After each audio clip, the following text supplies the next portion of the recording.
오늘은 기독교와 인문학에 관해서 살펴보도록 하겠습니다. 많은 분들이 이 인문학의 위험성을 간과하고 있습니다. 접근은 참 좋죠. 접근이 뭡니까? 참 이 성경과 이 교리만으로는 너무 딱딱하다. 이렇게 좀 부드럽게 사람들에게 접근하고 우리가 그렇게 참 이 고지식한 사람들이 아니다. 이런 것들을 말하고 싶다라는 거예요.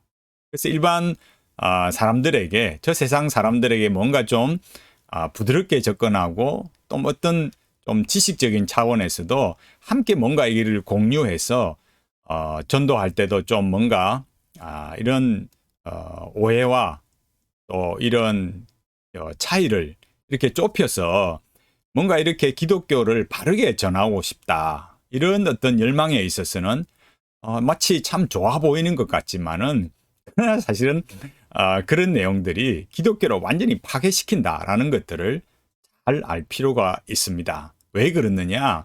이 인문학을 하시는 분들, 소위 말해서 인문학적 접근이라는 것이 교회 안에 들어올 때 가지는 그런 위험성이 무엇인가 이런 것을 너무 모르기 때문에 그래요. 바르게 알고 나면 참 말씀만으로 간다는 거, 이게 얼마나 복음의 충분성이 얼마나 소중한가를 이렇게 바르게 알아야 되는데 이걸 모르니까 자꾸 시행착오가 일어나는 거죠. 말이 시행착오지 많은 분들에게, 목회자나 성도들에게 이런 그 잘못된 신앙에 대한 오해를 가지고 또 많은 시간과 돈을 이렇게 불필요한 데 사용하는 그런 안타까움이 발생하게 되는 겁니다. 반드시 이 멘탈리티의 5가지 핵심 키워드를 알아야만 합니다. 신성한 내면 나의 구상화, 의미, 통일성, 도약, 이 5가지를 반드시 알아야만 합니다. 그러기 위해서 제가 기본 도서라는 게 있어요.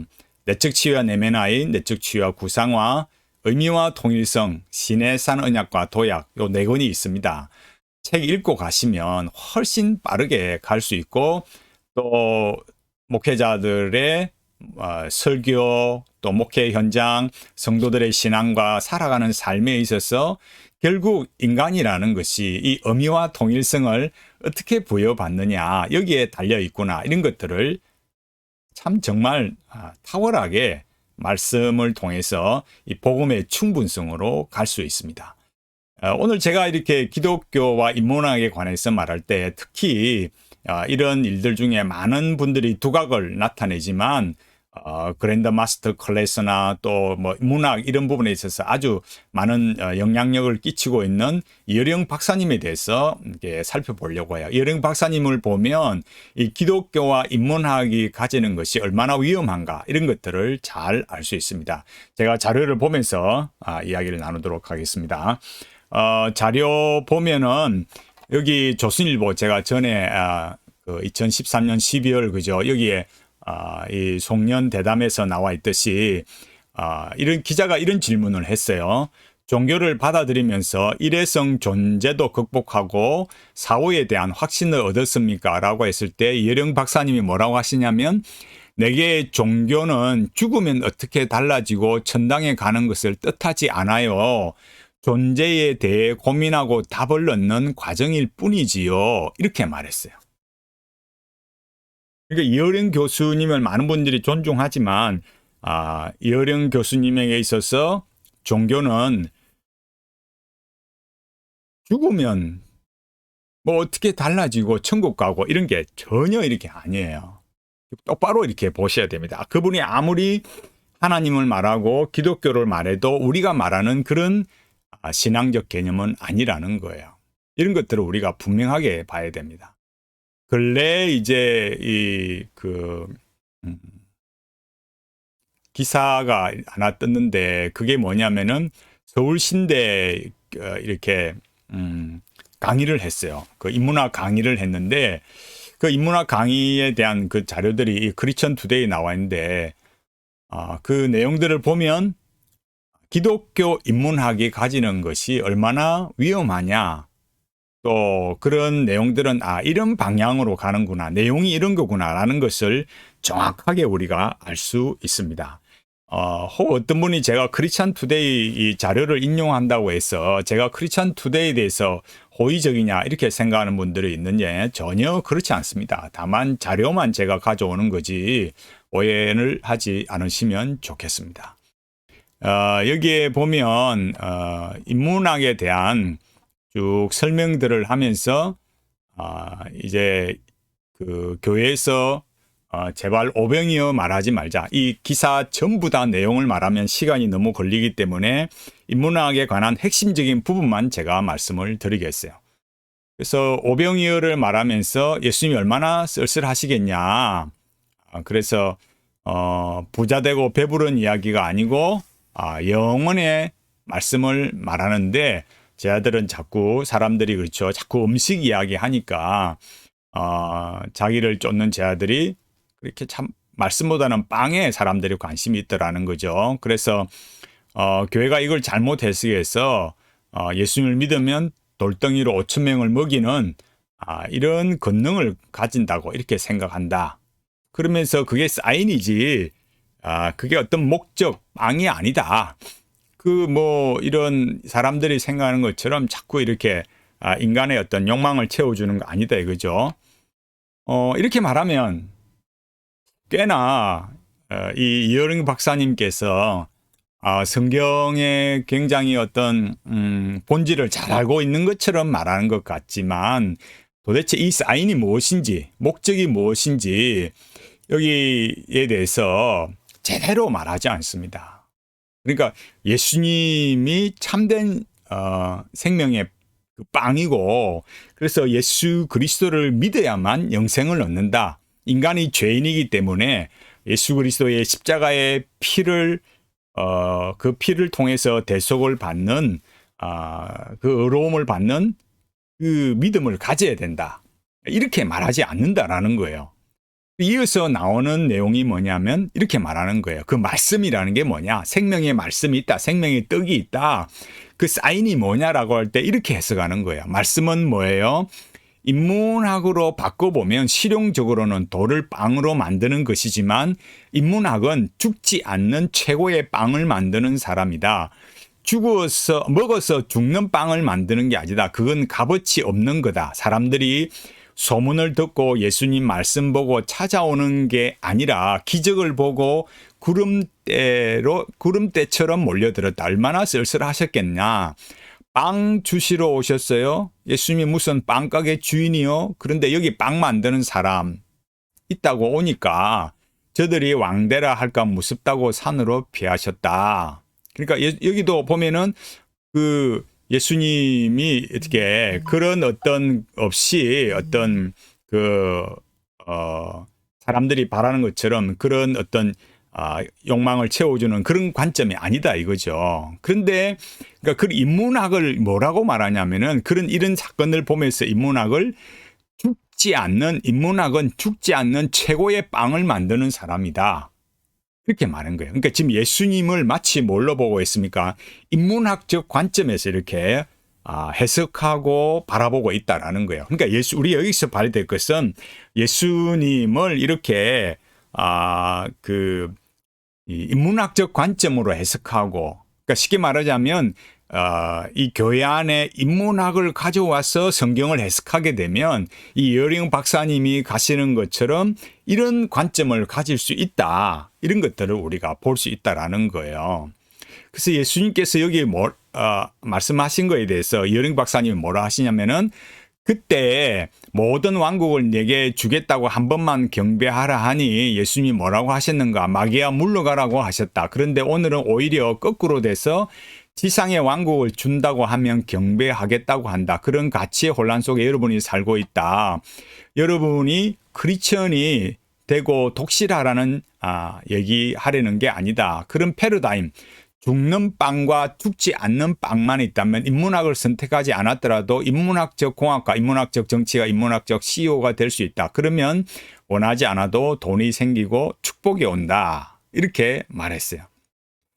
그러니까 여기 이런 내용들을 보면 인문학에 대한 어떤 관점들이 여기에서만 봐도 하나의 어떤 그 관점들이 굉장히 어떤 그 이터니티에 대한 어떤 갈망을 인문학이 제공하는 것처럼 그 이터니티에 대한 관점들이 여기에 영원성에 대한 것들이 결국은 전에 제가 말씀드렸듯이 이 이어령 박사님의 그 실존주의적 3단계, 키르케고르의 실존적 3단계에서 나타나는 것처럼 그런 이터니티를 반영을 하고 있어요.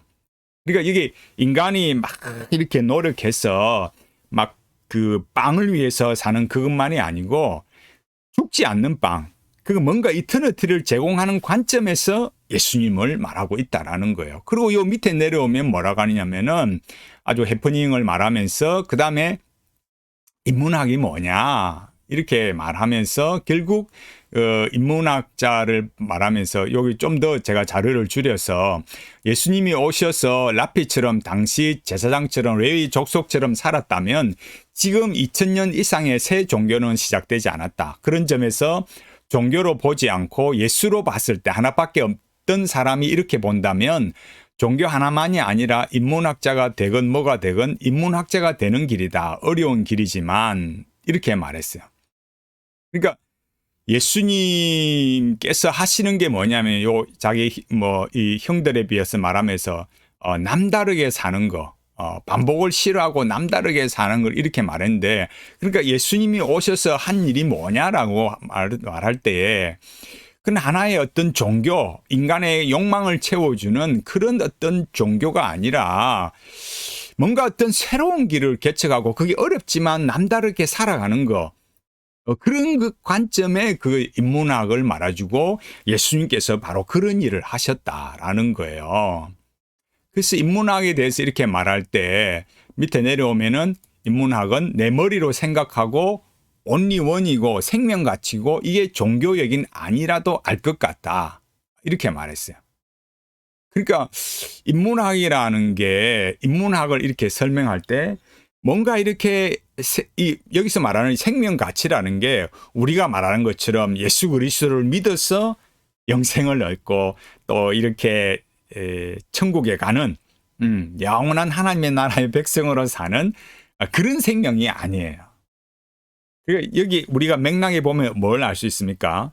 그냥 이 빵을 달라는 거, 우리 동양식으로 하자면 이 떡을 먹는 거, 배고픔을 해결하는 거, 그런 거는 그냥 육신의 생명이고, 그죠? 뭔가 이렇게 인간이 그런 것과는 그런 먹고 사는 거, 인간의 이상국가, 욕망을 초월하는 그것보다는 뭔가 다른 거, 그런 것들이 이런 only one이고 생각하는 것이고 생명의 가치고 그게 이 인문학이라는 것을 이렇게 말한다라는 거예요.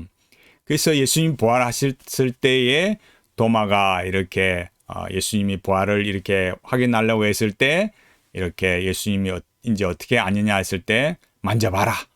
이렇게 해서 만져보니까 이게 예수님이구나. 예수님의 상흔을 보고 그래서 예수님의 부활을 믿었다라는 거예요. 이게 이런 도마로 말했을 때 그 도마가 일반적으로 생각하면 왜 예수님을 부활했다도 안 믿고 그랬냐. 좀 믿음이 떨어지는 사람이 아니냐. 이렇게만 볼 게 아니라 오히려 다른 사람들처럼과 다르게 적극적으로 알려고 하고 확인하려고 하고 뭔가 이렇게 참 그 가치를 이렇게 추구하는 그런 방식으로서의 도마였다. 이렇게 새로운 관점을 보는 거죠. 그러니까 인문학자는 여기 뭐라 했습니까?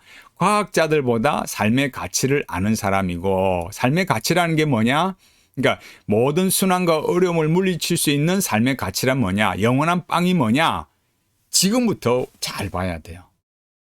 이어령 박사님 뭐라 하시냐면은 이를 위해서 시를 쓰고 추운 방에서 언손을 불어가면서 굶어가면서 렘브란트를 보세요. 그가 배가 고픈데 너무 배고프니 빵 사려다가 그림을 그려야지 하면서 결국 빵집이 아니라 그림 그리는 물감을 사왔다. 이게 수도성이 아니고 무엇인가? 그게 예수님, 하나님이 아니라도 최후의 심판 때 다 쳐주는 것이다. 예수님 몰랐던 우리 선조들도 착하게 살았다면 천국 가는 거예요. 그게 최후 심판이야. 놀랍지 않습니까, 여러분? 이게 이어령 박사님이 말하는 그 소위 인문학, 그 영원한 거. 제가 말했잖아요. 여기도 분명히 말하잖아요. 영원한 빵이 뭐냐? 그죠? 그 이터니티, 삶의 가치, 생명, 이런 게 뭐냐 이거야. 이 렘브란트처럼 지금 이 그림을 그리는데 내가 배가 고프다는 거죠. 이 배가 고픈데 이 배고픈 것만으로 내가 살지, 배고픈 것으로 이 참 사는 것으로 만족하지 않고 이 절실함, 이 육체적 이 생명, 이거를 만족시키기 위해서 내가 이 빵을 사야 되는데, 그런데 나는 그림을 그려야지 하면서 빵집으로 안 가고 그림 그리는 물감을 사왔다 이거예요. 그런 것이 바로 예수님, 하나님 아니라도, 그러니까 굳이 예수 그리스도를 믿지 않아도, 그죠? 예수님 몰랐던 선조들도 그랬듯이 이게 최후 심판 때 그렇게 인간의 어떤 욕망을 위해 사는 것을 넘어서 뭔가 영원성을 향해서 내가 추구해 가는 거. 그렇게 살아가면 천국 간다 이거예요. 그게 최후의 심판이다 이거죠. 그럼 굳이 기독교일 필요가 뭐가 있겠습니까, 여러분? 굳이 기독교일 필요가 뭐가 있겠어요? 이게 인문학입니다. 이어령 박사님의 이 논지가 뭐냐, 이런 걸 우리가 잘 봐야 되는 거예요. 제가 앞서 말했지 않습니까? 처음 시작할 때 인문학의 그런 위험성이 뭐냐, 이런 걸 잘 보라는 거예요. 결국 인간의 어떤 그 존재적 관점, 인간이 죄인이다, 이런 건 없어요. 그냥 뭐만 있습니까? 인간이 이 빵 대신에 그 빵을 초월하는 뭐 어떤 거, 렘브란트로 말하면 자기가 그림을 그리니까 그것보다는 더 다른 걸, 이렇게 배고픈 것보다는 더 다른 걸 추구하면 된다 이거죠. 그럼 도둑놈은 어떻게 되겠어요? 그럼 살인자는 어떻게 되겠어요? 배고픈 거 빵집에 도둑놈이 지금 배가 고픈데 그 빵집에 안 가고 그럼 도둑질을 하면은, 그럼 그 사람은 영원한 빵을 택한 거고 삶의 가치가 있고 그런 겁니까? 굉장히 우리가 좀 이 생각을 잘 해보면 너무나 비논리적이다는 것을 알 수 있어요. 그 렘브란트는 자기 직업이 그림 그리는 건데 결국 자기 직업이 왜 충실한 거잖아요. 그 빵 그것보다는 뭔가 좀 영원한 가치가 있는 게, 그럼 그림이라는 거, 그 어떤 그 먹고 사는 것보다는 어떤 초월하는 거, 이런 걸 말하는 거잖아요. 그 인문학 이런 건 뭘 말합니까? 인문학, 이런 박사님은 뭐라는지 잘 보세요. 인문학 하다가 왜 자꾸 예수님 얘기하나? 하늘의 말씀, 땅의 말씀이 있는데 경영학, 정치학 이런 건 땅의 말이다. 인문학은 하늘의 말과 가깝다. 이렇게 말했어요. 은유를 쓴다. 사랑, 믿음과 같이 숫자로 계산할 수 없는 건 반드시 인문학적 방식을 쓴다. 역사, 철학, 문학 모두 숫자로 안 되는 것들이다. 이렇게 말했어요. 잘 보십시오. 그러니까 인문학은 하늘의 말과 가깝다. 은유를 쓴다. 아까 앞서서도 뭐라 했어요? 예수님의 그런 빵 이런 게 뭐라 했습니까? 하나의 사인이라 했잖아요. 여기도 은유라 했지 않습니까? 똑같은 거예요. 그러니까 결국 어떤 거 되겠습니까? 이게 인간이 죄인이다. 예수 그리스도의 십자가의 피로서 죄사함을 받아야 된다. 너희들이 예수를 믿어야 영생을 얻는다. 이렇게 말하는 게 아니고 결국 인문학도 하늘의 말과 가까운 하나의 메타포, 은유에 해당되고, 그런 인간의 어떤 그 빵 문제 크기보다도 더 어떤 그 이상적인 것을 추구하고 가면 그게 진정한 가치다, 생명이다. 이렇게 보는 거예요. 이게 인문학이라는 거예요. 이게 참 무섭지 않습니까? 우리가 이런 내용들을 살피는 것이 굉장히 중요해요. 우리가 지금 인문학을 말할 때 많은 분들이 인문학 그러면 이게 마치 굉장히 우리 안에 좋은 것을 만들어낼 것처럼 그렇게 생각하지만 이 지금 이 이어령 박사님께서 이렇게 이 서울신학대학교에서 이렇게 강의한 내용들을 보면요. 너무 놀랍지 않습니까? 정말 우리가 이렇게 요즘 우리가 생각하는 그런 어떤 인문학이라는 거, 좋게만 생각하는 그런 인문학과는 너무 다르다는 거예요. 상상을 초월하는 거죠. 결국 인간 안에 있는 이 어떤 좋은 자질들을 개발해서 그것이 자기의 어떤 인간이 단지 빵이나 먹고 사는 문제 그 이상의 어떤 숭고한 가치를 만들어 가면 얼마든지 천국 가고 영생을 얻는 그런 것들이 돼버리는 거죠. 그러니까 인문학은 결국 뭐겠습니까? 카타르시스예요. 인간 해방을 말하는 거죠. 결국 그 목적지는 같은 겁니다. 제가 다시 한번 이런 걸 잘 보십시오. 메타포라고 했잖아요. 이 메타포라고 말한 이런 것들이 너무 사실은 이런 영원성, 앞에도 말했듯이 그 온리원, 그 생명가치, 도마같이 참 그렇게 하나의 추구해 보는 거, 렘브란트 같이 빵이 아니라 그림을 택하는 거. 우리 이런 것들을 좀 진지하게 생각해 봐야 됩니다. 도대체 인문학이 뭔가? 인문학과 기독교가 이렇게 참 혼합이 되면 어떤 결과가 발생하는가? 이어링 박사님을 통해서 알 수 있는 거예요. 이런 일들을 보고 우리가 확인을 하는데도 여전히 많은 목사님들이 인문학을 잘 이렇게 배우면 교양이 있고 또 그것이 많은 사람들에게 기독교를 좋게 말할 것이라 생각하지만 사실은 기독교가 의미가 없어져 버리는 거예요. 그래서 기독교 인문학이라는 것이 위험하다라는 걸 우리가 알 수 있는 거죠. 현재 우리의 이런 상황을 올바르게 직시하고 가지 않으면 기독교는 의미가 없습니다. 복음의 충분성이 사라지고 있습니다. 현대 영성에 오염되어 가면서 관상기도 하고 관상 큐티 그렇게 하면서 결국은 선불교로 가게 되고요. 이런 인문학을 통해서 결국 인간의 그 이상적인 삶, 그냥 단순히 먹고 사는 것 이상의 하나의 어떤 것을 추구해 가는 것이 멋있고 생명이고 가치고 이터니티를 만들 수 있다. 이렇게 돼버리는 거죠. 우리가 이런 부분들을 간과해서는 안 됩니다. 기독교와 인문학 같이 섞여서 좋은 결과를 만들어낼 수 없습니다. 제가 이런 얘기를 하면 많은 분들이 참 정태용 목사님이 인문학을 너무 모른다 이렇게 말씀하시는 분들이 있어요.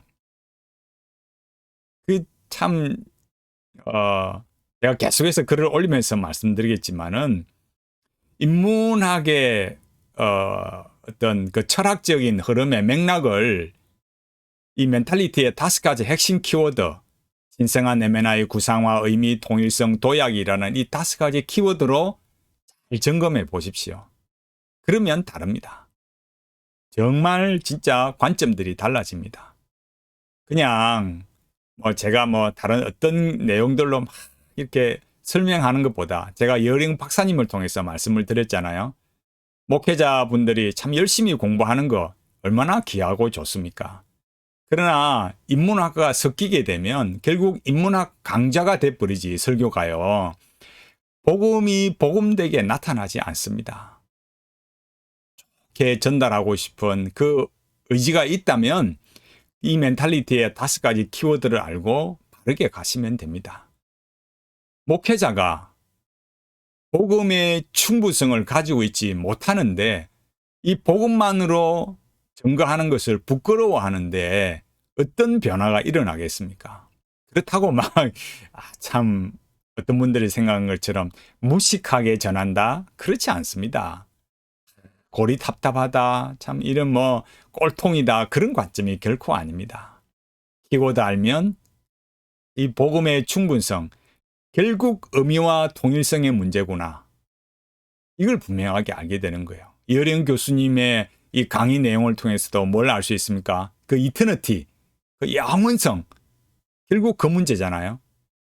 이 인간의 빵이라는 것은 유한성을 말하지만 그 이터니티, 영원성을 그렇게 인간이 막 추구해 가는 것, 이게 바로 천국 가는 것로 인정을 받는다는 게 결국은 이어령 박사님의 핵심이에요. 그러니까 그런 방식이 되면 굳이 기독교일 필요가 없으니까 결국 그 인문학이 말하는 이 이어령 박사님의 말하는 그 인문학의 핵심은 뭡니까? 이터니티다 이거예요. 우리 이걸 분명하게 알 수 있습니다. 이터니티는 어디로 옵니까? 오직 우리 주 예수 그리스도의 십자가의 구원을 통해서만 우리에게 주어집니다. 아멘입니다. 이 영원성, 인간이 만들어낸 영원성 반드시 도약합니다. 그러니까 이어령 박사님이 그 빛 명상 이런 것도 추천하잖아요. 결코 그냥 일어나지 않습니다. 그런 거는 종교적 도약이 일어난다는 것을 증명하는 거예요.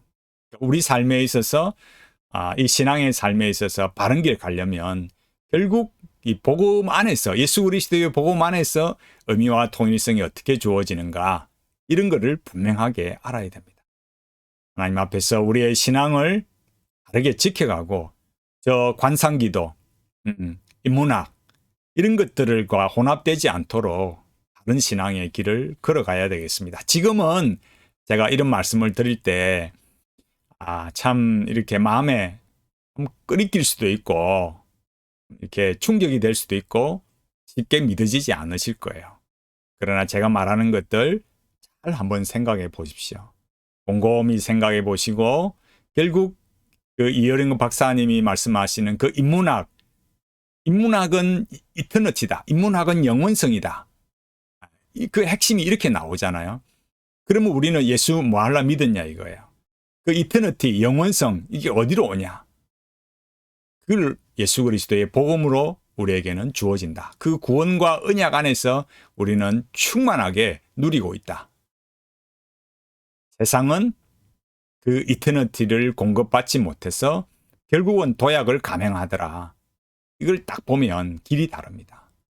복음으로 만족하고 이 복음의 충분성 속에서 생명과 평안, 이 영원성, 영원한 의미와 통일성을 누려가는 우리 모두가 되기를 간절히 바라겠습니다.